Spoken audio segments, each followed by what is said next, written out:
Hey guys, Tank here. I'm Jalathus. I'm Kyle. And we're going to be playing Marathon. Or, I'm going to be playing Marathon and these two will be commentating with me. Yes. I've been meaning to get around to playing this game and recording it for a good long while now, and I finally got around to it. I think recording stuff in a group helps. Yeah, it's always a little easier to get motivated.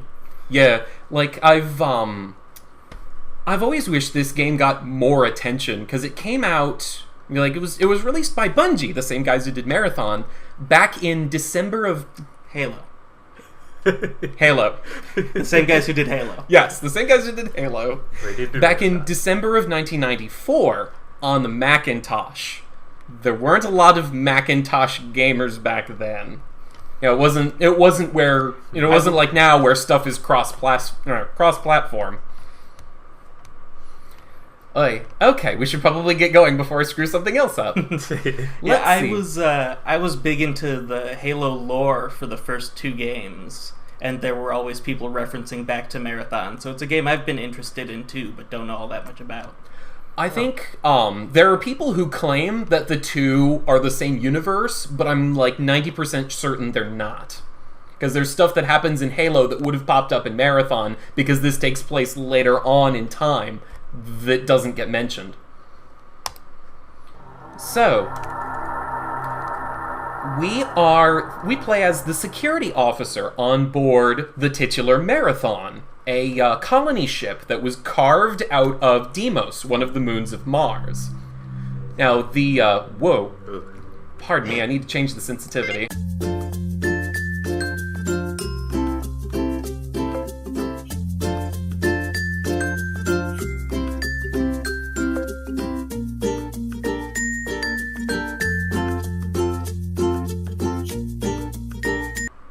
Right, so we're security officer. Yes. Onboard Marathon, carved out of Deimos. Yes. And we are under attack by aliens. The last thing we found out is that we need to... Oh! We need to shoot Hello. the aliens. Ah! Please go away. Well... Oh no! There's another one. Ah! Whew. It's okay, everybody. I killed the aliens. We're good. It's all over now. False alarm. We're all good. So yeah, there's a few more aliens than that, as you might imagine. Now, the game doesn't actually have cutscenes or any in-game dialogue. Instead, we get our story told through these terminals.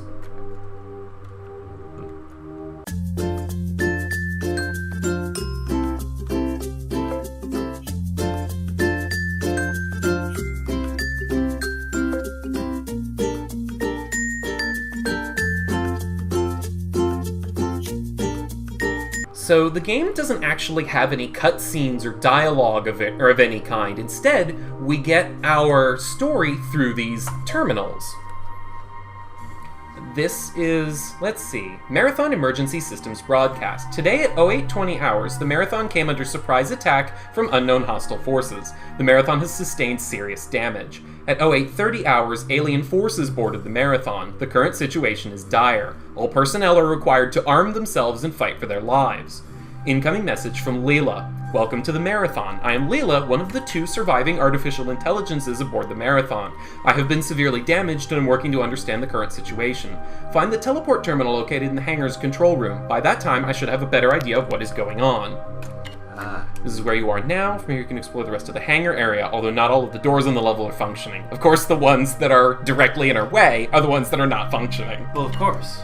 There's a pattern buffer at this location. That means a save point. There is a jump pad at this location. Activate the terminal to leave the hangar area. So that's the end of the level. Yes. Good info. And, ooh. Surprisingly helpful from a damaged AI. Yes. I mean, you know, she manages. Leela's pretty cool. Oh, there's dudes down here. Look, sci-fi has trained me to, when I hear damaged AI, think it's gonna start singing Daisy Daisy at us. And, like, they, for the Aleph 1 port of this game, they really did a good job with these high-res textures, but the icons here for the magazines are a little... Like, I can't even tell what that's supposed to be. It's just like a yellow Cat food tin. yeah, or like a sandwich or something. Yeah. But you know, those are magazines. You can see in the lower right on our weapon readout, we've got 5 spare magazines, which I thought was a little weird because I got used to like Halo and Call of Duty where you keep track of individual rounds. Yet in here, you've just got it by the magazine, and you can't reload until your magazine's empty. Oh. And we have a map. This map is very useful. One thing, we can walk around with the map open Oh. if we need to navigate. That seems dangerous, potentially. And as we can see, just to the southeast of our position there, that's the exit. But of course, Yeah. the door isn't functioning. Can we crouch? Nope, there's no crouch. Your knees do not bend. I mean, this is 1994. What do you expect? So many issues in video games that could be solved if the protagonists understood how the human body moves. Yup. Oh, so we're gonna save a bit of ammo here. There's sort of a funny mechanic. If you get a running start before you throw a punch, you hit harder.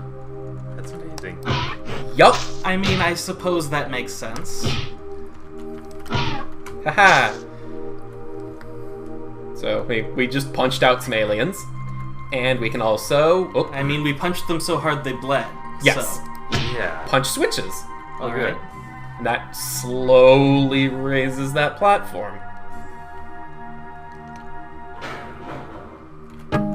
And here's the pattern buffer. And that just sort of saved our game, apparently. Yep. Oh, it analyzed our pattern. Well, yes. It used to open a menu that let you select a save file, so that's kind of weird. That is very odd. And, oh, look, that closed again. But that's okay. We don't actually need it. Neum. Yup. Oh. And you got some really claustrophobic corridors coming up. In fact, a lot of this game Wow. is really, like, enclosed for whatever reason. A maze of twisty little passages, all alike. Yup. Also, in addition to not being able to crouch, we cannot jump. So this little waist-high ledge here, too much. Can't get up. It's not so That's cool. not even waist high. That's like knee high. What does he jump? That's like, that one's waist high. Ah, I think that's a little higher, yeah. Oh, there's a creepy dude over there. Let's get his attention. What is that? Okay, I don't I like don't know, but it's not friendly. It's Wait till it Dracula. gets closer and then punch it.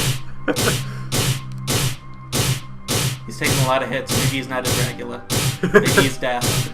It's Hank. Okay. Well, Yeah.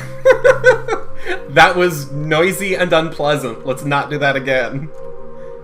I think we want to I get on this. assume that the enemy AI just wasn't quite sure how to handle you being on top of it. Part of the thing is that particular enemy, I think they're called compilers, has a long wind-up to his attacks. Oh. If you punch him, you interrupt it. Ah, that makes sense. So he can't actually attack you, and he's programmed to just try to attack you, even if he's losing. I didn't realize we were interrupting his attacks because he never got to the point where he started animating them. Right. Now, there's a terminal around here somewhere, if we can find it. I actually haven't played this in quite a bit. I was happy for an excuse to come back to it again. 'Cause I have always preferred Marathon over Halo. Like, Halo is fun, but I really appreciate the, what's the word I'm looking for? The immersiveness of Marathon much more. Okay, that's the terminal we want.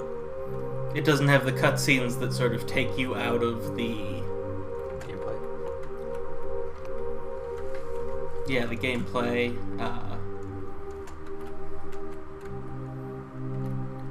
Oh, there's another pattern buffer. Ow. That was a big hit. Game saved. That's just a dead end, okay. Of course it is. Otherwise, it would go to the end of the level, and that would be too easy. Right. Of course. Naturally. Okay, so this is what we wanted. So we are under attack by aliens, we don't know what's going on. And everything is dark and foreboding. So, you know, good stuff. Fun times all around.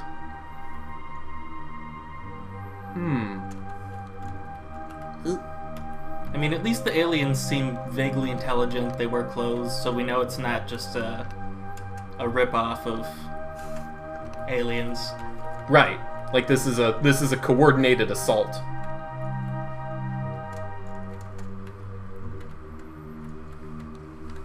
And, oh, this is the terminal I was looking for. Hi. Hello, sir. Okay. Oh, the lights are flashing on this one. Looks to be in bad shape. Yeah. Oh, it was messing with this terminal. Maybe trying to extract information or something. He just drooled on it a little bit. Well, like some like nasty drool going on. Because none of this makes any sense. Fire and something aspects of the theory are as follows. Each society has some controlling force or forces which decide its direction, but the relationships in society are arbitrary. Humanity can relate to money, machines, neighbors, anything really. Logical reset. Individual character and personality are preserved in stories, movies, ROM personalities, etc. Although individual expression is a universal ability, individual freedom is constrained by society. See attached figure. This is some, like, Thank you. Sociology 101. Yeah. I didn't realize we were playing an educational game. Actually, honestly, I want to play Sociology 101, the video game now. That sounds pretty intense. And sneaking down here, we find some ammo. And the platform leaves without us. Well, we're stuck. Game over, guys. Dang. Oh, look, the platform came back. Well, I guess we'll go on. If we must. Oh. I was waiting for something to happen. I thought maybe if I stepped off and then back on, it would react. It did. I guess it's just on a timer? I assume so. Otherwise, it wouldn't be leaving without us. I wondered if maybe it was reacting to me stepping off of it. I don't know if that's a thing. It's a rogue AI. Doesn't Oh. seem to be. This is very important. That's a shield recharger. Oh. Aha. The shields basically act as our health meter, and those will recharge them indefinitely, Ah. so long as we can get back to them before we're dead. Mhm. There are later ones in the game. There are ones later in the game that will give us more than one layer of shielding. That sounds useful. Yes, so like you can basically hit 200 to 300% health depending on the strength of the. Oh, that's Because that's of- not friendly. Of course, this is back in the era when we still had health in our shooters. Yes. Instead of, ducking behind a wall for a few seconds to recover from that shot. Cover. I mean, realism-wise, it is kind of strange, but I don't object to regenerating health as a design decision. I must Wow. punch every switch. I think regenerating health has a place, and I think it's overused, I would say. Ooh, if you can see through the darkness there, that guy doesn't know we're here yet. Sneak attack. Sneak punch. Extra 2d6. Pow. And that lifts the door that was stuck before. See, now we're back So here. it does work. Oh, and there's another dude. They must have dispatched him to find out what happened to the first group. Yeah, now see, since I didn't get a running start on my punch there, that took 3 hits. And I don't know what's up with that door. There doesn't appear to be anything there. Okay. And I guess this is the jump pad. There's a little thing on the floor. I forgot the word I'm looking for. It was something I learned in 3D. Okay. All of the information that I've gathered so far indicates that the alien invasion of the Marathon has been relatively uncoordinated. I suspect that this is partially due to the Marathon's large size. I want to say Deimos is something like 15-ish kilometers long, Oh. so it's really, really big. Yeah. And it's a single ship, so A single structure. However disorderly the alien invasion is, their assault of the computer net has been extremely effective. I detect security breaches in almost every computer system on board the Marathon. I have learned that there is an alien creature that is capable of interfacing with our systems. The red floaty guys that we fought before, that make the weird noise when we punch them. I don't like them. You must kill any of these creatures that you find. It is a priority that we stop them. Even now, they are penetrating my defenses. Teleport now. Alright, Oh, and there we go.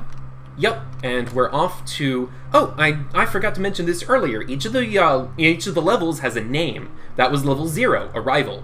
We have moved on to level 1, Bigger Guns Nearby. Which I think we'll be tackling next time. I like. Yup. Alright, see you then.